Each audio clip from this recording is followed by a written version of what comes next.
Assalamualaikum warahmatullahi wabarakatuh. Alhamdulillah, salatu wassalamu ala rasulillah, amma ba'd. Kaum muslimin yang dirahmati Allah subhanahu wa ta'ala, sebagian kaum muslimin ketika diajak untuk beragama kembali kepada Al-Quran dan Sunnah dengan pemahaman para salafus soleh, mencukupkan diri dengan syariat yang diperintahkan, yang diajarkan dan dicontohkan oleh Rasulullah SAW.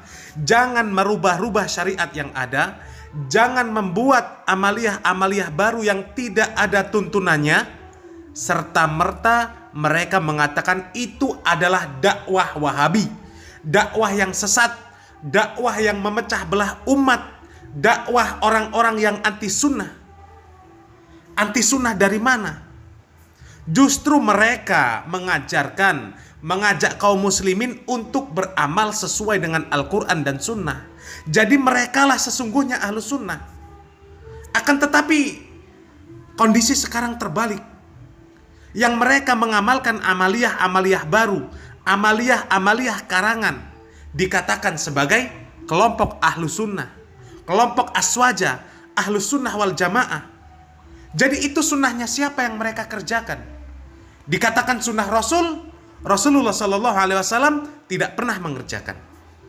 Dikatakan sunnah Khulafaur Rasyidin, para khalifah, sahabat Rasulullah SAW, mereka juga tidak pernah mengerjakan.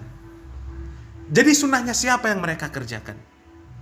Akan tetapi anehnya, mereka bersikukuh, mereka bersikeras mengatakan bahwasannya apa yang mereka kerjakan adalah sebuah amaliyah sunnah. Orang yang mengatakan itu adalah bid'ah, mereka sebut sebagai Wahabi. Para pelaku bid'ah, mereka tidak akan mau mencukupkan diri di dalam beragama dengan apa yang diajarkan oleh Rasulullah SAW. Mereka berusaha untuk menambah-nambah, selalu berusaha untuk memodifikasi, bahkan membuat amaliyah-amaliyah baru menurut selera mereka. Dan musibahnya, mereka didoktrin untuk menerima apa yang diajarkan oleh mursyid mereka, apa yang diajarkan oleh kiai mereka, apa yang diajarkan oleh masyaikh mereka. Tidak boleh menanyakan kenapa, tidak boleh menanyakan dari mana, dan tidak boleh menambah-nambah apa yang diajarkan oleh kiai, oleh mursyid, oleh masyaikh mereka. Tentu ini doktrin yang sesat dan menyesatkan. Yang datang dari Rasulullah SAW boleh mereka rubah, boleh mereka modifikasi, boleh mereka tambah-tambah. Akan tetapi yang datang dari guru-guru mereka, mereka dipaksa untuk sami'na wa ata'na. Jadi yang namanya amalan tuh begini, ini amalan ya, sebetulnya keliru juga kalau kita ditanya-tanya. Sebab kita juga bukan anti Sayyidina, tapi orang maulid tuh coba aja baca sallallahu ala Muhammad, enggak pakai Sayyidina juga, enggak. Kalau bacaannya udah begitu, ijazah tuh ikuti aja aturan dosis yang ada. Kalau udah dosisnya kayak begitu dari dokternya, ikuti aturan dokternya. Kata dokter diinfus, saya juga nurut diinfus. Ya, sama dokter begitu. Kalau infus ya baik, saya diinfus, saya nurut aja. Jadi amalan tuh begitu amalan, begitu amalan. Jadi ke setiap amalan tuh jangan dipertanyakan panjang, nanti uraiannya repot. Begitu, ini namanya amalan. Ini sholawat yang 100 ini bukan sholawat Jibril namanya. Itu juga saya bingung juga dari mana. Saya nggak pernah bilang sholawat Jibril. Ini salah. Makanya saya nggak mau jawab yang ini nih. Ini namanya sholawat dari Nabi Khidir. Berkali-kali saya bilang ini sholawat Nabi Khidir 100 ini. Ya karena yang ngajari Nabi Khidir, kalau pengen duitnya banyak, usahanya lancar, habis salam sholat baca sallallahu Muhammad 100. Ini dari Nabi Khidir, tidak ada hubungan dengan Jibril. Saya nggak paham siapa itu Jibril. Jangan ditanyakan kepada kami yang makan bakso siapa, nanya enaknya sama siapa. Ini salah gitu. Ini yang saya nggak pernah jawab ditanya begini nih. Karena ini salah dia. Dari mana dia bilang Jibril? Dari siapa dia dapat? Kalau dari guru yang lain silakan itu, tanyanya sama dia, jangan sama kita, kitanya bingung. Kalau itu namanya solawat dari Nabi Khidir alaihi salam. Berkali-kali kami sampaikan ini solawat dari Nabi Khidir, jalurnya bacanya kayak begini. Dan kami di dalam amalan-amalan agama tidak pernah rewel dalam amalan. Kami orang ini dalam amalan agama tidak mau rewel. Al-Quran sesudah Al-Fatihah itu suratnya Al-Baqarah. Kita itu maknanya jangan seperti Ashabul Baqarah, rewel. Disuruh motong sapi dia nanya, ngapa ini sapinya? Sapinya umur berapa? Sapinya warnanya apa? Sapinya bagaimana? Ini kalau rewel begini nih namanya watak Yahudi. Kami orang tuh tidak mau jadi orang rewel. Apa yang diajarkan guru dikerjakan begitu. Gara-gara rewel lah amalan tuh repot. Udah makianya kiai, saya ini dagang, bagaimana biar usaha saya lancar? Kata kiainya, ente baca Fatihah habis sholat. Kalaulah dia nurut, enggak repot, sekali jadi sesuai petunjuknya. Karena dia nanya, berapa kali kiai? Maka kiainya baca 100 kali. Oh 100, pakai puasa apa kagak? Maka kata kiainya, pakai puasa.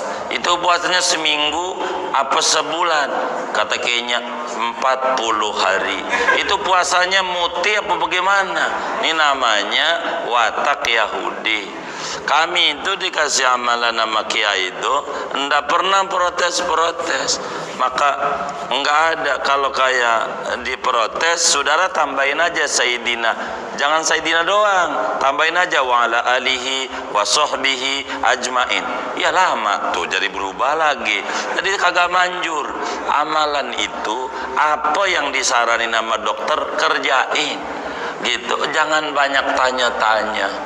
Kalau banyak tanya-tanya, nanti kalau saya suruh saya dinain di situ, jadi ribet. Dulu juga ada orang nanya, ini saya nggak enak kalau nggak pakai Sayyidina, tapi waktu dia maulid, sallallahu ala Muhammad sallallahu, lah nggak pakai Sayyidina itu, ya ikuti aja. Kaum muslimin yang dirahmati Allah Subhanahu Wa Taala, silahkan Anda pikirkan, silahkan Anda renungkan, silahkan Anda resapi, lebih mulia siapa guru-guru mereka dibandingkan dengan Rasulullah Shallallahu Alaihi Wasallam, sehingga mereka tidak boleh menanyakan, tidak boleh rewel, tidak boleh merubah apa yang diajarkan oleh guru-guru mereka, akan tetapi dengan bebas mereka merubah, menambah-nambah apa yang diajarkan oleh Rasulullah Shallallahu Alaihi Wasallam. Dan luar biasa mereka ini. Malaikat Jibril yang bertugas menurunkan wahyu kepada semua nabi. Nabi kita Muhammad sallallahu alaihi wasallam adalah nabi terakhir yang mendapatkan wahyu. Jelas di dalam Al-Qur'an, "Maka Muhammadun aba ahadim min rijalikum, walakin Rasulullah wa khataman nabiyyin." Muhammad itu sekali-kali bukanlah bapak dari seorang laki-laki di antara kalian. Akan tetapi dia adalah Rasulullah dan penutup para nabi. Setelah Nabi Muhammad SAW wafat, maka wahyu sudah terputus. Tidak akan ada lagi wahyu yang turun. Tidak ada lagi siapapun yang berhak membawa atau membuat syariat baru. Bahkan malaikat Jibril pun tidak akan turun membawa wahyu lagi. Karena tidak akan ada nabi setelah Nabi kita Muhammad SAW. Lalu dari mana mereka mengklaim Nabi Khidir mengajarkan solawat kepada mereka?